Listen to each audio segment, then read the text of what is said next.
Iran కు కోలుకోలేని దెబ్బ తగిలింది. Supreme leader Ayatollah Ali Khamenei eliminate అయ్యాడు. ఇజ్రాయెల్ అమెరికా దాడిలో ఖమేనీ మృతి చెందినట్టుగా ఇరాన్ స్టేట్ టీవీ కూడా ప్రకటించింది. ఈ దాడిలో ఖమేనీతో పాటు అతని కూతురు, అల్లుడు, మనవరాలు, బంధువులంతా కూడా దుర్మరణం చెందినట్టుగా ఇరాన్ మీడియా ప్రకటించింది. 40 రోజుల పాటు సంతాప దినాలు ప్రకటిస్తూ కూడా ఇరాన్ మీడియా ప్రకటించింది. ఖమేనీ మృతి ప్రకటించేస్తూ టీవీ యాంకర్ కన్నీళ్లు పెట్టుకున్నారు. ఉదయం నుంచి కూడా ఖమేనీ టార్గెట్ గా వరుస దాడులు కొనసాగాయి. తొలుత ఖమేనీ ఇంటిపై దాడి చేశారు. దాడిలో పూర్తిగా ఖమేనీ ఇల్లు దెబ్బతింది. ఈ దాడి తర్వాత సేఫ్ ప్లేస్ కు తరలించినట్టుగా ప్రకటించినప్పటికీ ఆ తర్వాత 86 ఏళ్ల సుప్రీం లీడర్ ఖమేనీ జాతిని ఉద్దేశించి ప్రసంగిస్తారంటూ వార్తలు కూడా వచ్చాయి. కానీ కొన్ని నిమిషాల్లోనే ఖమేనీని ఎలిమినేట్ చేసినట్టుగా వార్తలు వెలువడ్డాయి. ఇస్లామిక్ రెవల్యూషనరీ గార్డ్స్ కు అనుబంధంగా ఉన్నటువంటి ఫార్స్ న్యూస్ సంస్థ ఈ వార్తను ప్రకటించింది. ఇక మొత్తం మీద 37 ఏళ్ల పాటు అప్రతిహతంగా ఇరాన్ ను పరిపాలించినటువంటి 86 ఏళ్ల ఐతుల్లా అలీ ఖమేనీని అంతమొందించినట్టుగా అమెరికా ప్రకటించింది.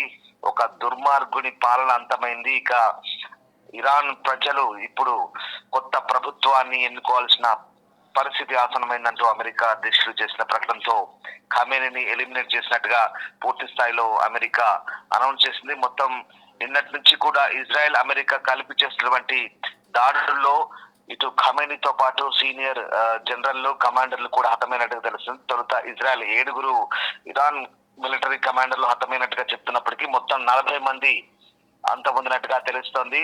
దాదాపుగా ఇరాన్ లో ఉన్నటువంటి అగ్ర నాయకత్వం అంతా కూడా మట్టు పెట్టినట్టుగా అర్థమవుతుంది. ఇప్పటికైతే నిన్న జరిపినటువంటి దాడిలో టెహరాన్ లోని తన కార్యాలయంలో ఖమేనీ అప్పటికే ఇరాన్ అత్యున్నత విధాన నిర్ణాయక మండలితో సమావేశం జరుపుతున్న సమయంలోనే ఈ బాంబు దాడిలో వాళ్ళంతా కూడా మరణించినట్టుగా తెలుస్తుంది. ఆయన ఆఫీస్ అంతా కూడా డ్యామేజ్ అయినట్టుగా నిన్నటి నుంచే శాటిలైట్ ఇమేజెస్ వైరల్ అవుతున్నాయి. దీంతో ఖమేనీ మృతి చెందాడన్న వార్త ఇక తెల్లవారుజామున ప్రకటించారు. సో మొత్తం మీద ఇజ్రాయెల్ దాడికి సంబంధించి ఇజ్రాయెల్ దాడిలో ఖమేనీతో పాటు దాదాపుగా అగ్రశ్రేణి మిలిటరీ నాయకత్వం అంతా కూడా మట్టుబెట్టినట్టుగా ఇప్పటికైతే మనకు అందుతున్నటువంటి వార్తలు తెలుస్తుంది.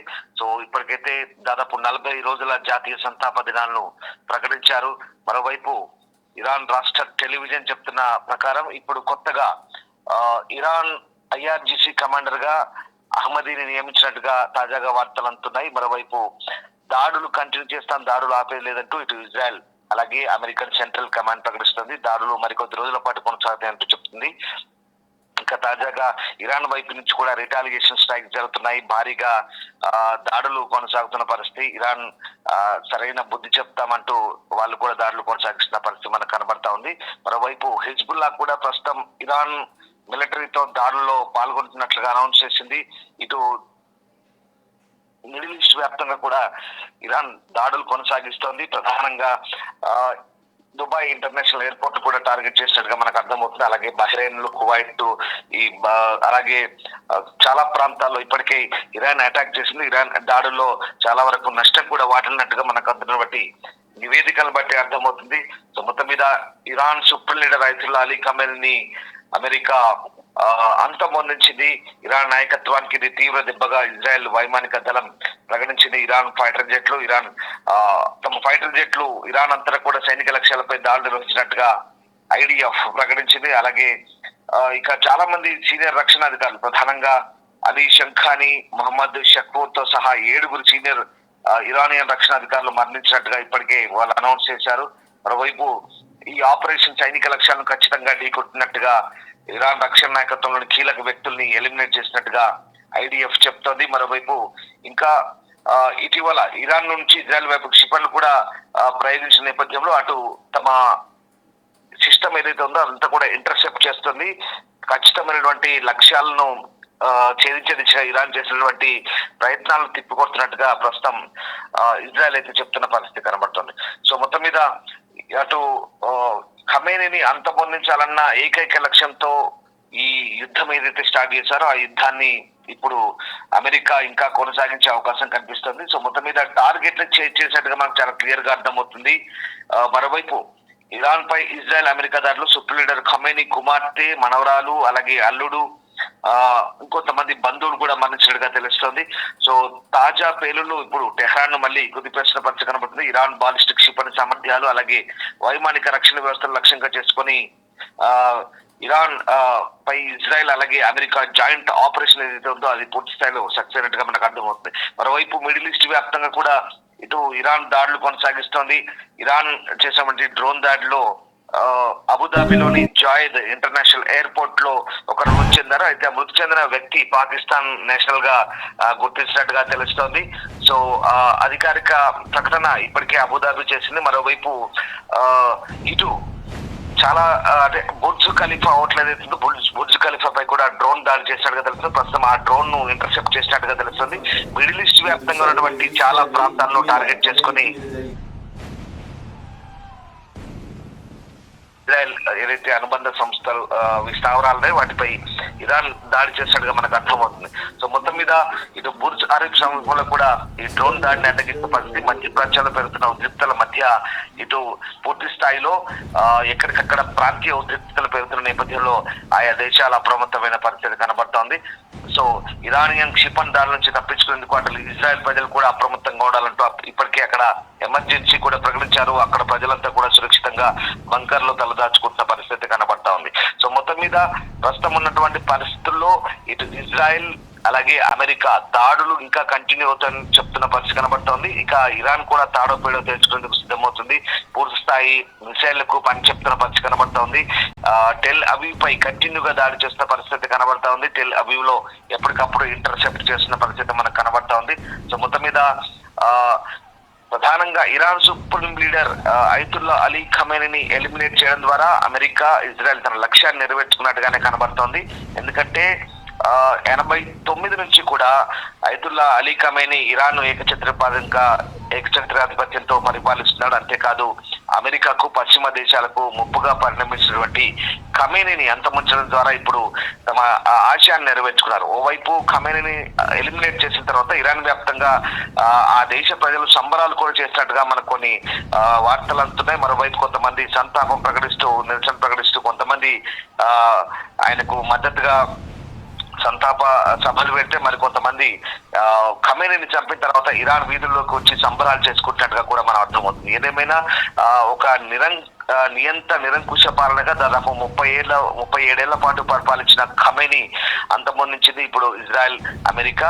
సో అంటే ఈయన పాలనలో కాస్త దుర్మార్గమైనటువంటి కొన్ని కార్యక్రమాలు కూడా జరిగాయని చెప్తున్నారు. వేలాది మందికి ఉరి శిక్షలు వేయడం, అలాగే ఒక చిన్నపాటి అంశాలు కూడా హిజాబ్ ధరించకపోతే ఒక మహిళను అత్యంత కిరాతకంగా క్రూరంగా కొట్టి చంపిన ఘటనలు కూడా ప్రపంచవ్యాప్తంగా సంచలనం రేపిన సంగతి తెలిసింది. అలాగే మతాధికారుల పాలన కూడా ప్రజలకు విసుగు పుట్టింది. పూర్తిగా ప్రజల్ని హింసించాడు, అలాగే ప్రజల్ని అనేక రకాలుగా నిర్బంధాలకు గురి చేశాడనే ఆరోపణలు కూడా ఖమేనీపై ఉన్నాయి. దాంతో పాటు ఇక ఖమేనీ పూర్తి స్థాయిలో ఆయనకు ఉన్నటువంటి మచ్చ ఏంటంటే కేవలం ఖమేనీ తన దేశంలో నిర్బంధ పాలన మాత్రమే కాదు, ఇక చుట్టుపక్కల ఏవైతే పశ్చిమ దేశాలు కానీ లేదా యూరోపియన్ దేశాలపై దాడులు చేయించడం, ఇంకా అంతేకాదు అలాగే ఫ్రాక్షన్లను ప్రోత్సహించడం, హిజ్బుల్లా కావచ్చు, హమాస్ కావచ్చు, అలాగే మిలిషియా గ్రూప్ కావచ్చు, హైతీలు కావచ్చు, ఇట్లాంటి దుర్మార్గమైనటువంటి టెర్రరిస్ట్ గ్రూపులను ప్రోత్సహించి ఆయా దేశాలపై గుసిగొల్పాడు. అసలు ఈ మొత్తం హింసకు కారణం కేంద్ర బిందువు ఖమేనీయే. అలాంటి దుర్మార్గమైనటువంటి ఖమేనీని వాళ్ళ అంతమంది ద్వారా ఒక మంచి పనిని చేశాం, ఒక శుభకార్యాన్ని చేశాం.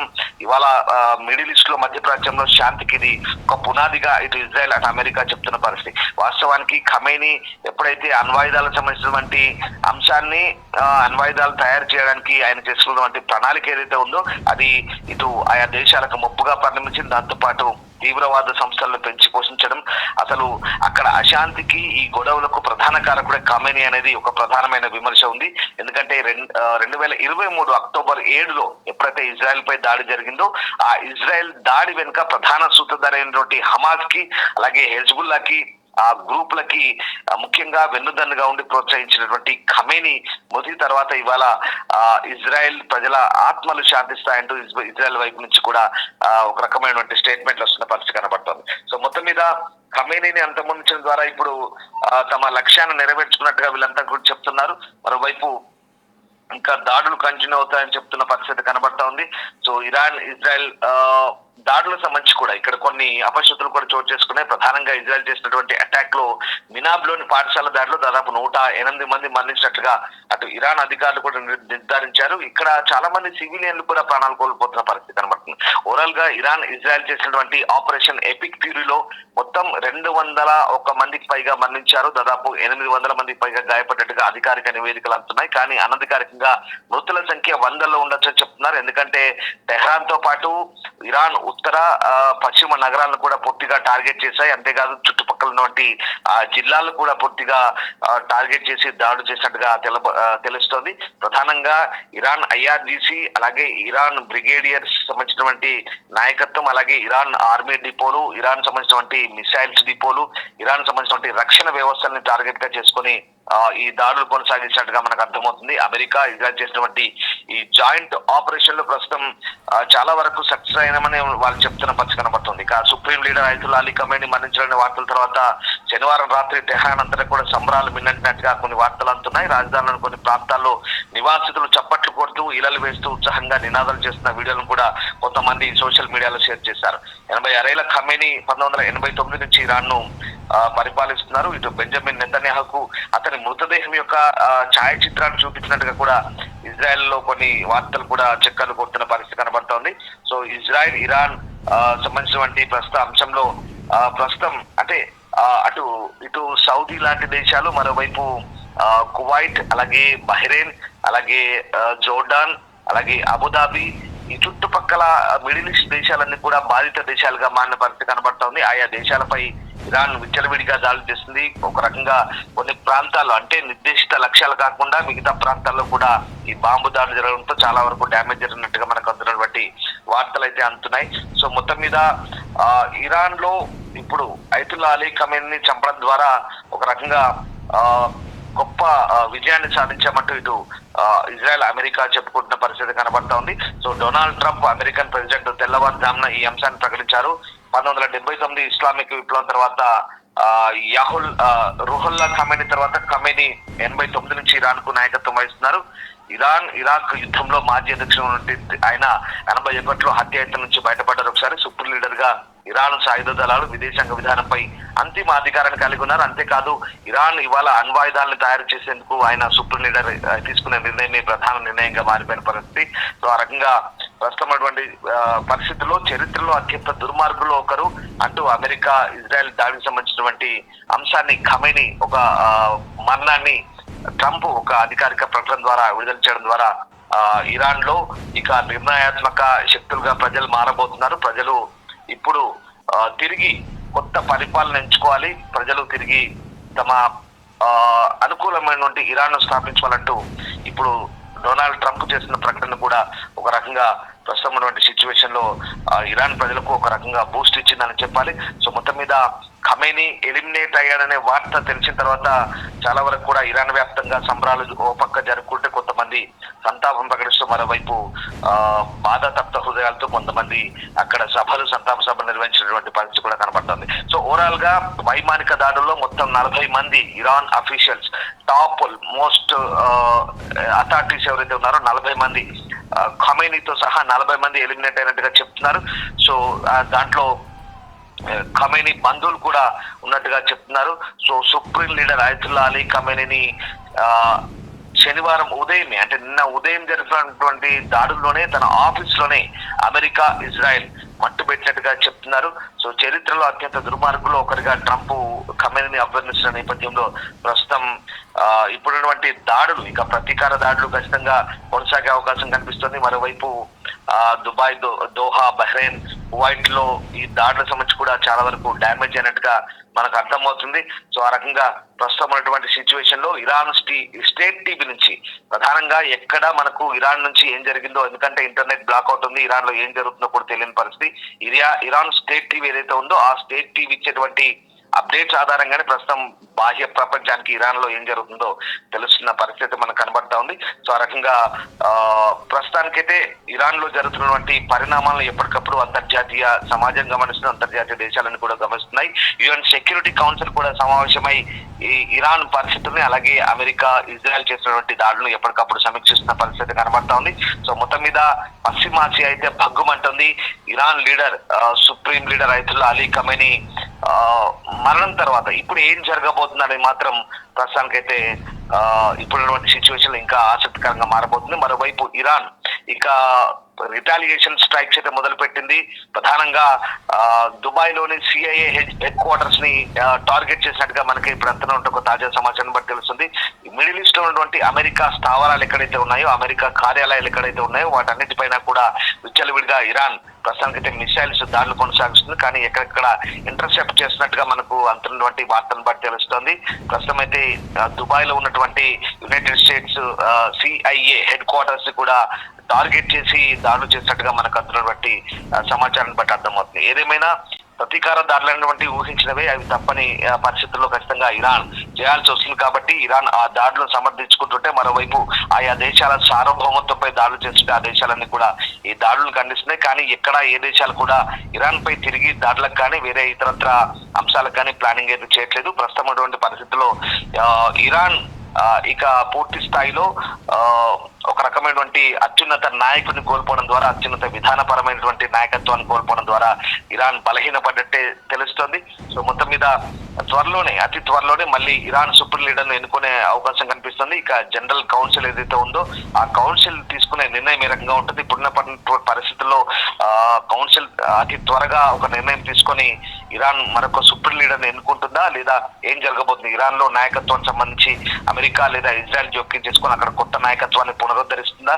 ఏం జరగబోతుందని మాత్రం ఆసక్తికరంగా మారుతుంది. బట్ ఇంకా ఎవరైనా మిగిలి ఉంటే గనక వాళ్ళందరినీ కూడా యుద్ధ ఖైదీలుగా పట్టుకొని వాళ్ళందరినీ కూడా బంధించే అవకాశం కనిపిస్తుంది. కానీ ఇప్పుడున్న పరిస్థితుల్లో అమెరికా ఇజ్రాయెల్ ఆ దేశంలోకి స్వయంగా ఎంట్రీ ఇచ్చే పరిస్థితి లేదు. ఎందుకంటే అక్కడి నుంచి కూడా ఇంకా ప్రతీకార దాడులు కొనసాగుతున్న పరిస్థితి కనబడుతోంది.